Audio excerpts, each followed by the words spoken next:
Guys, welcome back to the channel. ಎಲ್ಲರೂ ಹೇಗಿದ್ದೀರಾ? ಚೆನ್ನಾಗಿದ್ದೀರಾ ಅನ್ಕೊತೀನಿ. ಸೊ ಇವತ್ತಿನ ವಿಡಿಯೋ ಬಂದ್ಬಿಟ್ಟು ಅಕ್ವೇರಿಯಂ ಹಾಬಿಯಲ್ಲಿ one of the important topic ಐತ್ರ. ಎಸ್, ನೀವು ಆಲ್ರೆಡಿ ತಮ್ನೇಲಲ್ಲಿ ನೋಡಿದಾಗೆ ಫಿಲ್ಟ್ರೇಷನ್ ಬಗ್ಗೆ. ಸೊ ತುಂಬ ಕಡಿಮೆ ಬೆಲೆಯಲ್ಲಿ PVC ಪೈಪ್ ಯೂಸ್ ಮಾಡಿ ಒಂದು ಡ್ಯೂಲ್ ಸ್ಪಾಂಜ್ ಫಿಲ್ಟರ್ ಮಾಡೋದು ಹೇಗೆ ಅಂತ ಈ ವಿಡಿಯೋದಲ್ಲಿ ನೋಡೋಣ. ಎಸ್, ನೀವಿಲ್ಲಿ ನೋಡ್ಬೋದು. ಸೊ ಇದು ನನ್ನ ನೆಕ್ಸ್ಟ್ ಪ್ರಾಜೆಕ್ಟ್. ಸೊ ಈ ಪ್ರಾಜೆಕ್ಟ್ಗೋಸ್ಕರ ಇದು ಒಂದು ನ್ಯಾನೋ ಟ್ಯಾಂಕ್ ಐತ್ರ. ಸೊ ಇದಕ್ಕೆ ಒಂದು ಡ್ಯೂಲ್ ಸ್ಪಾಂಜ್ ಫಿಲ್ಟರ್ ಮಾಡೋದು ಹೇಗೆ ಅಂತ ಥಿಂಕ್ ಮಾಡ್ತಾ ಇದ್ದೆ. ಸೊ ಆಗಲೇ ಒಂದು ಒಳ್ಳೆ ಐಡಿಯಾ ಬಂತು. PVC ಪೈಪ್ ಯೂಸ್ ಮಾಡಿ ನಾವೇ ಯಾಕೆ ಒಂದು ಡ್ಯೂಲ್ ಸ್ಪಾಂಜ್ ಫಿಲ್ಟರ್ ಮಾಡಬಾರ್ದು ಅಂತ ಟ್ರೈ ಮಾಡಿದಾಗ ಸೊ ಇದು ಒಂದು ಐಡಿಯಾ ಕ್ಲಿಕ್ ಆಯಿತು. ಸೊ ಅದಕ್ಕೆ ನಿಮಗೆ ಶೇರ್ ಮಾಡೋಣ ಅಂತ. ಸೊ ಆಲ್ಮೋಸ್ಟ್ ನೀವು ಆನ್ಲೈನಲ್ಲಿ ಮತ್ತು ಅಕ್ವೇರಿಯಂ ಶಾಪ್ಸಲ್ಲೆಲ್ಲ ನೀವು ಚೆಕ್ ಮಾಡ್ಬೋದು. ಡ್ಯೂಲ್ ಸ್ಪಾಂಜ್ ಫಿಲ್ಟರ್ ಬಂದ್ಬಿಟ್ಟು ಆಲ್ಮೋಸ್ಟ್ ಈ ಸೈಜ್ ಬಂದ್ಬಿಟ್ಟು ಅರೌಂಡ್ 400 to 500 ರುಪೀಸ್ ಆಗುತ್ತೆ. ಸೊ ಇದು ಅರೌಂಡ್ ಜಸ್ಟ್ ಬರೀ 100 ರುಪೀಸಲ್ಲಿ ಈ ಡ್ಯೂಲ್ ಸ್ಪಾಂಜ್ ಫಿಲ್ಟರ್ ಮಾಡೋದು ಹೇಗೆ ಅಂತ ಸ್ಟೆಪ್ ಬೈ ಸ್ಟೆಪ್ ತೋರಿಸ್ಕೊಡ್ತೀನಿ. ತುಂಬ ಸಿಂಪಲ್ ಮೆಥಡ್ ಆಯ್ತಾ. ಜಸ್ಟ್ PVC ಪೈಪು, ಅದಕ್ಕೆ ಬೇಕಾಗಿರೋಂಥ ಜಾಯಿಂಟ್ಸ್ ಯೂಸ್ ಮಾಡಿ ಒಂದು ಡ್ಯೂಲ್ ಸ್ಪಾಂಜ್ ಫಿಲ್ಟರ್ ಮಾಡೋದು ಹೇಗೆ ಅಂತ ಸ್ಟೆಪ್ ಬೈ ಸ್ಟೆಪ್ ನೋಡ್ತಾ ಹೋಗೋಣ.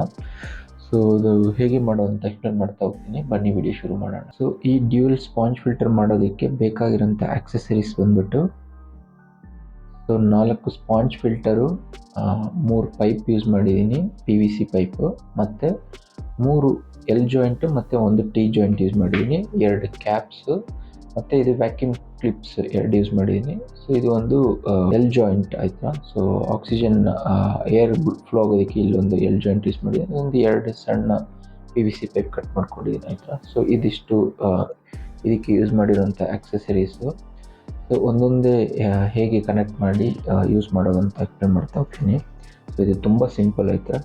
ಸೊ ಮೊದಲನೇದಾಗಿ ಈ ಮಿಡಲ್ ಪೈಪ್ ಆಯ್ತಾ. ಸೊ ಇದೇ ಸೆಂಟ್ರ್ ಪೈಪು. ಸೊ ಇದಕ್ಕೆ ಈ T ಜಾಯಿಂಟ್ನ ಕನೆಕ್ಟ್ ಮಾಡ್ಕೊಳ್ಳಿ. ಆ್ಯಂಡ್ ಇದಕ್ಕೆ ಸೈಡ್ಸ್ ಆಯ್ತಾ. ಸೊ ಸೈಡಲ್ಲಿ ಬಂದ್ಬಿಟ್ಟು 2 ಸ್ಮಾಲ್ ಸೈಜ್ PVC ಪೈಪ್ನ ಕಟ್ ಮಾಡ್ಕೊಂಡಿದ್ದೀನಿ. ಆ್ಯಂಡ್ ಸೊ 2 ಎಲ್ಬೋನ ಇದಕ್ಕೆ ಜಾಯಿನ್ ಮಾಡಿಬಿಡಿ.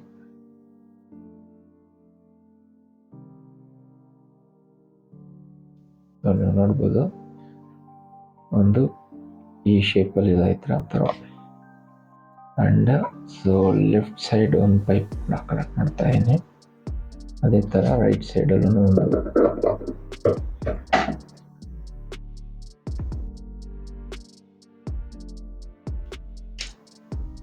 ನೀವು ನೋಡ್ಬೋದು ಎಷ್ಟು ಸಿಂಪಲ್ಲಾಗಿ ಇದನ್ನು ಕನೆಕ್ಟ್ ಮಾಡ್ಬೋದು ಅಂತ. ನಾಟ್ ಇವನ್ 5 ಮಿನಿಟ್ಸ್ ಇದನ್ನು ಮಾಡೋದಕ್ಕೆ. ಆ್ಯಂಡ್ ನೆಕ್ಸ್ಟ್ ನನ್ನ ಹತ್ರ ಇರುವಂಥ ಸ್ಪಾಂಜ್ ಫಿಲ್ಟರ್ನ ಯೂಸ್ ಮಾಡ್ತಾ ಇದ್ದೀನಿ ಈ ಥರ. ಸೊ ಜಸ್ಟ್ ಇದರಲ್ಲಿ ಈ ಪೈಪಲ್ಲಿ ಕನೆಕ್ಟ್ ಮಾಡಿ, ಅದೇ ಥರ ಈ ಕಡೆನೂ ಆಯ್ತಾ. ಸೊ ನಿಮಗೆ ಇವಾಗ ಒಂದು ಐಡಿಯಾ ಸಿಕ್ಕಿದೆ. ಸೊ ವಾಟರ್ ಈ ಕಡೆಯಿಂದ ಪುಲ್ ಮಾಡಿ ಈ ಕಡೆ ಎಕ್ಸಿಟ್ ಆಗುತ್ತೆ ಆಯ್ತಾ. ಸೊ ಹೀಗೆ ಬಂದು ಇಲ್ಲಿಂದ ಎಕ್ಸಿಟ್ ಆಗುತ್ತೆ. ಸೊ ವಾಟರ್ ಇಲ್ಲಿ ಇಂಟೆಕ್ ಆಗಬಾರ್ದಂತ ಇಲ್ಲಿ 2 ಕ್ಯಾಪ್ಸ್ ಯೂಸ್ ಮಾಡ್ತಾ ಇದ್ದೀನಿ. ಸೊ ವಾಟರ್ ಸ್ಪಾಂಜ್ ಥ್ರೂನೇ ಫ್ಲೋ ಆಗಬೇಕು. ಸೊ ಅದಕ್ಕೆ ಈ ಕಡೆ ಕ್ಯಾಪ್ ಕ್ಲೋಸ್ ಮಾಡಿಬಿಟ್ರೆ ಬೇರೆ ಎಲ್ಲೂ ಅದಕ್ಕೆ ಫ್ಲೋ ಆಗೋದಕ್ಕೆ ಜಾಗ ಇಲ್ಲ. ಸೊ ಇಲ್ಲಿ ಮಧ್ಯದಲ್ಲಿ ಕಟ್ ಮಾಡಿದ್ದೀನಲ್ಲ, ಸೊ ಅಲ್ಲಿಂದ ವಾಟರ್ ಪುಲ್ ಮಾಡಿ ಇಲ್ಲಿಂದ ಎಕ್ಸಿಟ್ ಆಗುತ್ತೆ. ಸೊ ಈ ಕಡೆ ಎಂಡಲ್ಲಿ ಒಂದು ಎಲ್ಬೋನ ಕೊಡ್ತೀನಿ. ಸೊ ದಟ್ ವಾಟರ್ ಆ ಕಡೆ ಈ ಕಡೆ ಸ್ಪ್ಲ್ಯಾಶ್ ಆಗ್ದಿರ ನೀಟಾಗಿ ಒಂದು ಫ್ಲೋ ಇರುತ್ತೆ. ಸೊ ನೋಡಿದ್ರ, ಸಿಂಪಲ್.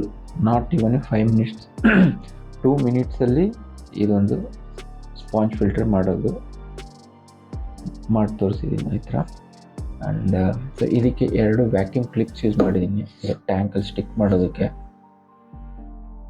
ಸೊ ಅದಿಷ್ಟು ಅಷ್ಟೇ ಆಯ್ತಾ, ಮುಗೀತು. ಸೊ ಇದೇ ಸಿಂಪಲ್ಲಾಗಿ PVC ಪೈಪ್ ಯೂಸ್ ಮಾಡಿ ಡ್ಯೂಲ್ ಸ್ಪಾಂಜ್ ಫಿಲ್ಟರ್ ಮಾಡೋದು ಹೇಗೆ ಅಂತ ಎಕ್ಸ್ಪ್ಲೇನ್ ಮಾಡಿದ್ದೀನಿ. ಸೊ ನಾನು ನೆಕ್ಸ್ಟ್ ಏನು ಮಾಡ್ತೀನಿ, ಇಲ್ಲೊಂದು ಹೋಲ್ ಡ್ರಿಲ್ ಮಾಡಿ ಸೊ ಈ L ಜಾಯಿಂಟ್ನ ಇಲ್ಲಿ ಕನೆಕ್ಟ್ ಮಾಡ್ತೀನಿ ಹತ್ರ. ಸೊ ದಟ್ ಏರ್ ಫ್ಲೋ ಇಲ್ಲಾಗುತ್ತೆ. ಸೊ ಏರ್ ಇಲ್ಲಿ ಬ್ಲೋ ಆದಾಗ ಸೊ ಏರ್ ಬಬಲ್ಸ್ ಏನಾಗುತ್ತೆ, ವಾಟರ್ನ ಲಿಫ್ಟ್ ಮಾಡುತ್ತೆ ಹೀಗೆ. ಇಲ್ಲಿಂದ ಲಿಫ್ಟ್ ಮಾಡಿ ಇಲ್ಲಿ ಎಕ್ಸಿಟ್ ಆಗುತ್ತೆ. ಸೊ ವಾಟರ್ ಈ ಕಡೆಯಿಂದ ಪುಲ್ ಮಾಡಿ ಈ ಕಡೆ ಲಿಫ್ಟ್ ಆಗಿ ಏರ್ ಬಬಲ್ಸ್ ಲಿಫ್ಟ್ ಆಗಿ ಇಲ್ಲಿಂದ ವಾಟರ್ ಎಕ್ಸಿಟ್ ಆಗುತ್ತೆ. ಸೊ ಅದು ಹೇಗೆ ಪ್ರೋಸೆಸ್ ಆಗುತ್ತೆ ಅಂತ ನೋಡಿಸ್ತಾ ಬರ್ತೀನಿ. ಸೊ ಬನ್ನಿ ತೋರಿಸ್ತೀನಿ.